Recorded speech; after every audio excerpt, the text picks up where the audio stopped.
wow aduane di no yenka sansa no but ye wo wi ase ne say ensa na e wo say o ma wa aduane di no wa ma wa aduane na ni wan kasa wo try na wa survive nso a wa say wo ma wo ndidi only dey ti amekasa empanyimfo mi adwuma omu mi adwuma every day and yesi school every day and yesi school enti sabio unim nyansa say ye school a ye be adwuma ena the best way to become unemployed in Ghana is to go to school and who ye school and why mobo me mate bi ebra ye wo SHS no your time SHS and no jai school and no question said ye spray car and me na me wie school no madam for na ye sikeni chem obi wo university say Ojai University no kra and no question said ye to meet buyer and for your employed. I am telling you too many ho abra ko sam ne say yes abeyi am sama for him say eya me ne religious people e wo problem kakra emfa me ho kwan ya ba fa so aso nyankopon e wasem but ye wasem bi wo kwa ento asu ye beyi $200 million na ye die si aso dan me pa mo chewo da ben ena nyankopon ka kire Ghana fo se ne rent aso wo top ho na ye tu no entrepreneur yet them e ba chew $200 million enye sika ketwa o na atem didi e wo mu ne se omo sa ka kire ye se ye citizens na ye ni aduma ye no every month and profit reward you yen sentia 100 Ghana every month na aduma ban and amodi amaya yen contribute and ramiti bawomia na hodin and on wa contribute enti Ghana ni bia contribute and soleno edoso dada wa Ghana ha enti yen pass odan ya pass olia ya be ko dan kan Williams wo isudan aba wo ho pastor Mensah tabel ho ya be ko yen pass odan omuma ye aduma na yen ye obi frame me di chat one obi frame ka chem say Abraham say woni be bia to mi wa chirame na me kope power na maduma nkoso enam say enya power na wo hia we need a better system woni di entia abrochet na ye no obi kira ha say me ka kira o say sabio abrewa kwana kohwe abrewa na sabe yiyi ne pampers ya wonko ba wuduru US ya obeya na wenye edi entia aketua ne je that's a system eti abrochire o prapra ka kwan ho wo bedidi wo twi bola ka wo bedidi o ya dien wo bedidi wo twi nkukuo wo bedidi ba Ghana even bank managers are suffering o ya nurse ni okombede no man panyini etumi bie na no e ka kire a teacher for wo prom na say o person wo ye millionaire don't become a teacher. It is the worst insult on this planet. Ade, they have taken us for granted. And this is the time I hear Kachrom say, whether they like it or not, they will fix this country.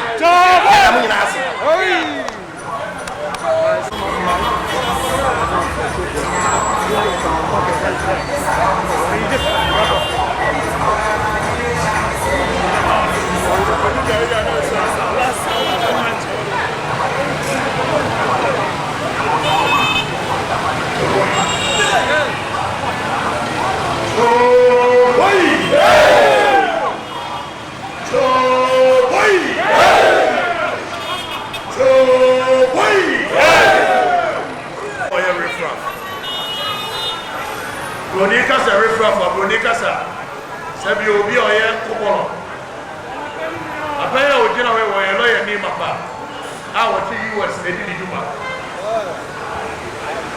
anesto ye bo a woti we wo ye na djuma captain smart over the years ye nyina ye ni so ono so ye na djuma woti na katu apepepe bomo ye ka journalist fo a wo buji ska kesi a wo ka ho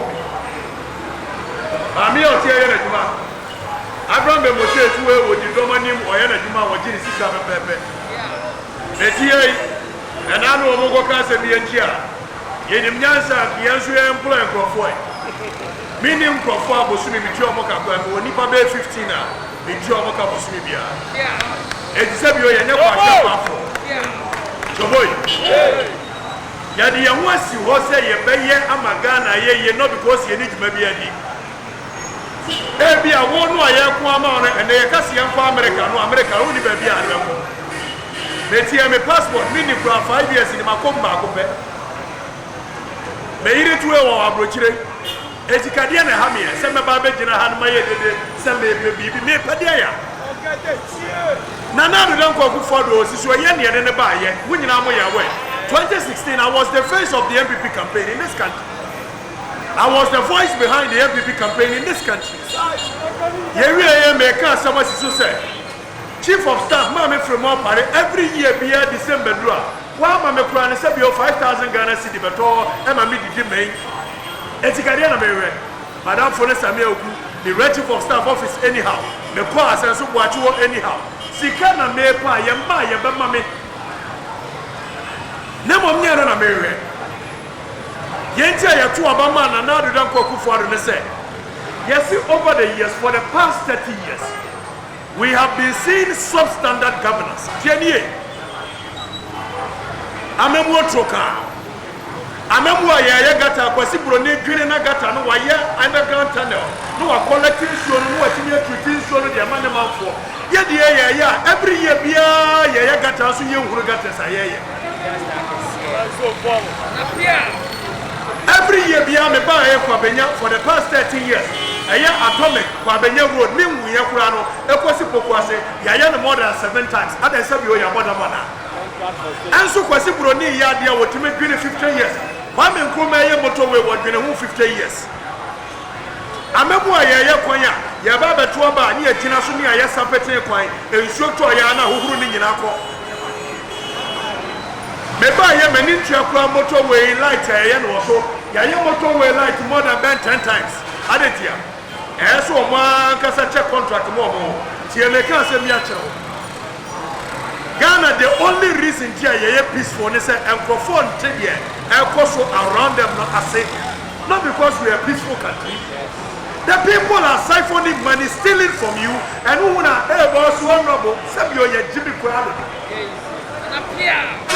one must share that creative problem just to make capital out of the misery of the people. Or here now, when they shut that you're creating here, said about a blow 50 Ghana, when you bet it. And it's here. Then the Yadika said, Yanya Famudi and Bako from 1957. Aka Famudi those two, which is economic freedom. And nobody, I repeat, nobody, no human being in this country can stop this movement.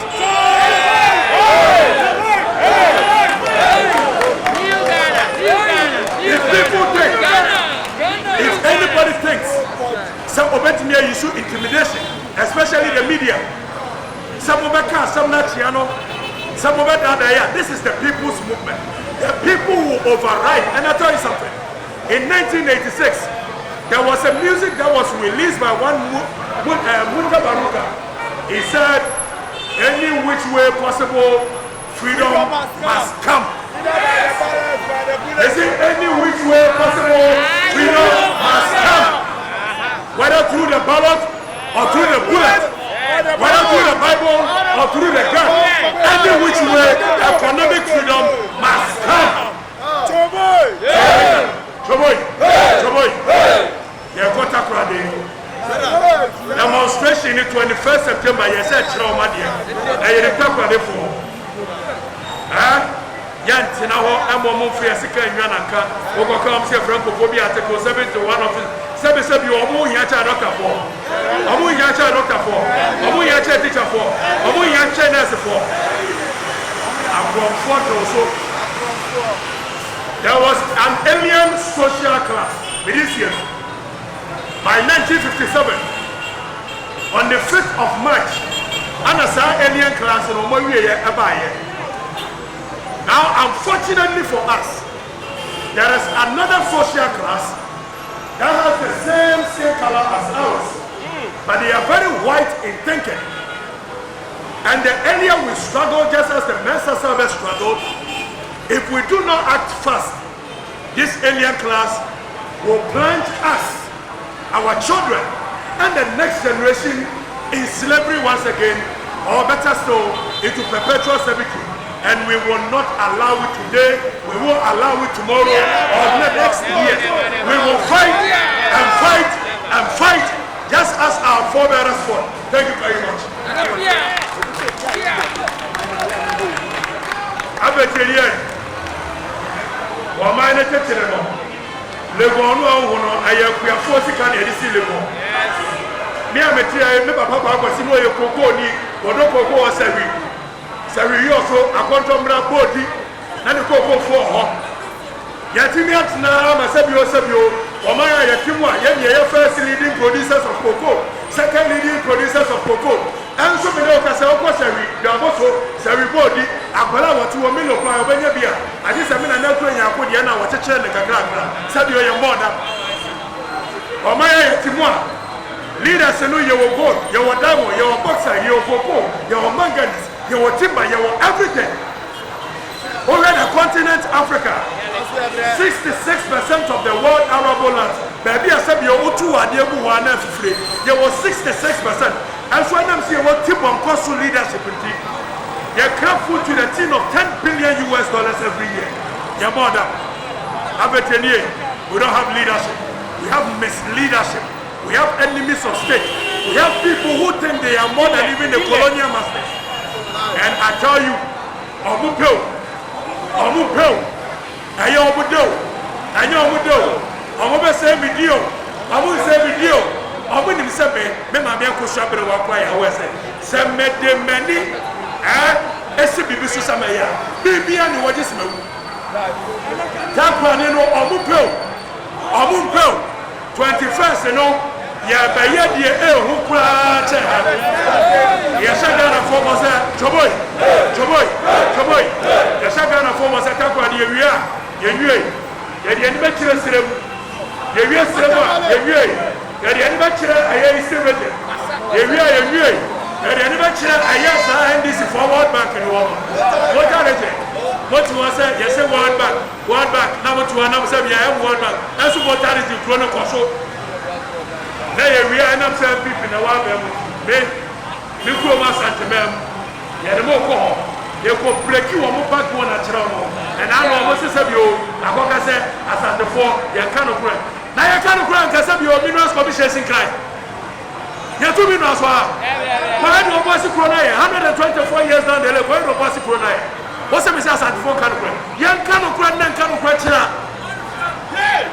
But I'll be a serious on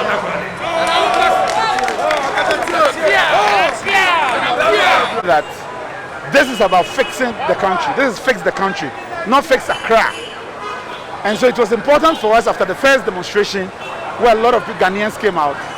First of all, to recognize the efforts of so many Ghanaians who showed up. But also importantly, to make it known our framework for engaging all other parts of the country. And so this is about announcing the next demonstration, which is happening in Takoradi.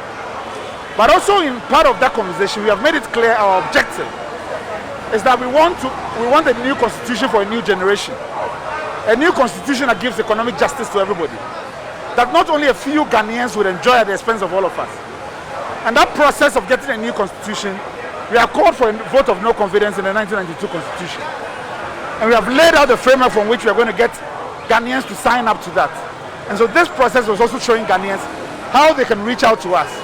And we are seeing a lot of Ghanaians across the country that if you send any WhatsApp message to 0549-214976, we'll give you the link of how you can also sign up and demand for a constitution that gives you justice. A constitution that ensures that politicians are not the only most paid or highest paid individuals in this country, but Ghanaians find jobs, irrespective of where you are, irrespective of what job you do. You would also go home knowing that this country also serves you too. So that's the process that we are engaged in. Right now, those who are against your movement say that you are pro-NDC group and that you receive funding from them. What's this about that? You know, a lot of us involved here, some people have voted for the MDC before. A lot of them have voted for the MPP. In fact, Okatakyie, Captain Smart were campaigning for the MPP. Now we need to understand that if political parties replacing one with the other every 4 years was the solutions to our problems, this area would not look the way it looks now. Our poverty would have left this country. We have understood that the process of making Ghana better must bring citizens together. Now, therefore, others, for some people, their only framework of thinking, of analyzing issues, is always to refer to political parties. It's always to accuse one of the other. If the NDC was in power, they would be saying that the MPP has paid us. That is the only way in which we continue to divide our citizens. Either we use partisanship or we use ethnicity. But people who do that calculate it and know that it stops us from coming together. It stops us from demanding what is better for us.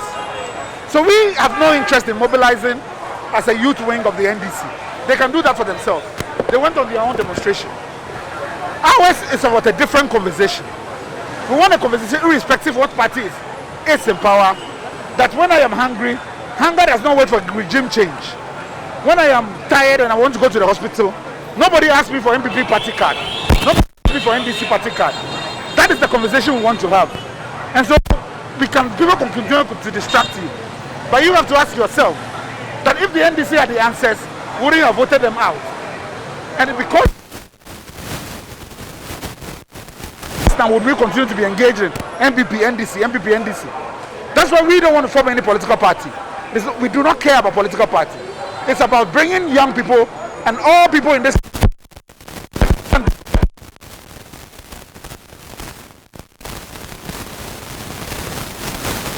counter movement fixing the country. What's your opinion? Even the fact that somebody decided that the message about fix the country requires a counter tells you as to where people's minds is. This country and what we are asking for.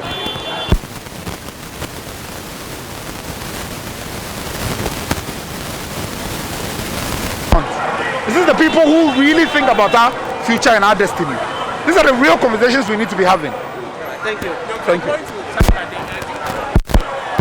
Fighting your friend is saying the architects of this system. No MPP or NDC politician will tell you say sa constitution yantuntune. It in woko na ko bi so mo na omoka cho say there be mema yantuntune. That is simply what we have said here. It will take you and I to come together to bring about a new constitution. Mr. Nelson Pacho, na me person me busa say ebra fixing the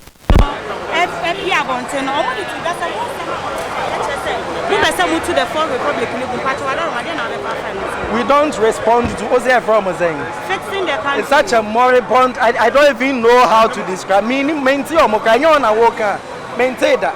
And you see, I'm sure for that kind of journalism, very soon it is going to be a thing of the past. Sabi inura enomne nyama emfankain ko emba. I mean, we don't have to entertain it. We need to be focused. It is a fight for the ordinary man and woman. It is a fight for the students of this country. It is a fight for the youth of this country. It is a fight for the women of this country. A man, more representation in parliament and in governance, that is saying, that is what we are fighting against. We need a system. No vote will be a wasted vote. You need a system. Every vote counts. And I want a man more than 60% of the entire population. And yet when it comes to governance, you don't see women anywhere near. Your friend is saying the decision-making table. All of this would have to change. And the only way it can change is to have a new constitution. Because we're some Ghana too. Yeah, the way because we're some NDC, not because we're some Ghana. So they are going by the same playbook. And we are saying the time has come for the Ghanaian people to be awakened, and if possible, we don't need to choose anybody from that playbook now. We need to choose somebody outside that nonsense playbook. So be a leader, or you're the right hand or the greater Accra regional minister is doing a fantastic job. Then you know support it, but it gets into elections. Stopping because MP before me challenge, you are making us unpopular. Challenge. When we choose somebody who is not accountable to MPP or NDC, there will certainly not be any pressure from anywhere. The person will do the right thing. Say, or a leader. So we need a different.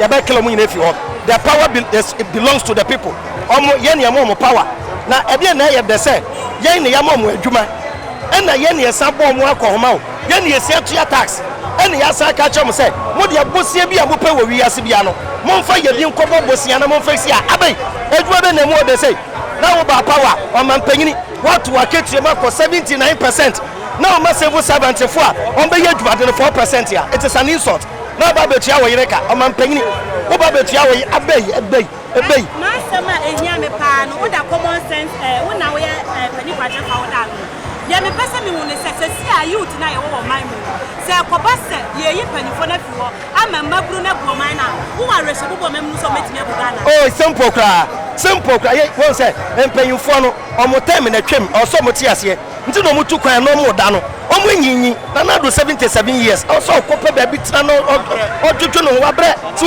no mo jama youth no ne be de yaman ye ne bie ye ne nim what's up so ye ne nim cash youth na o ma bra be bre na life no mo live na e betimi o metimi akoma ni ye life be ne leader ntumi mbu man no life be ne leader ye mbu man no ya ka o man ya youth eye indiscipline eye US etuo toto lifestyle basa but eye good system e better fix your man no Ghana fix is simple amemo no omubu no eye better say the NDC ni MPP ye no eye better say ye dey class 1 akodo ye class 1 ni ebe ye president na ye hu so o ye akodenti na obu o man ni sa do omubu di enya kra enya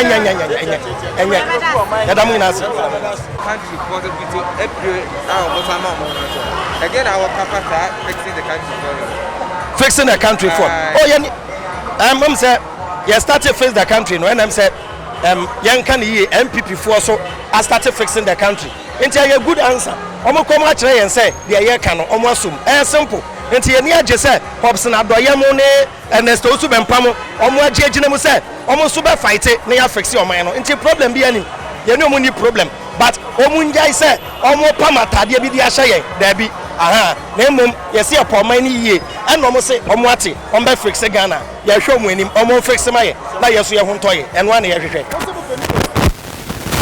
o say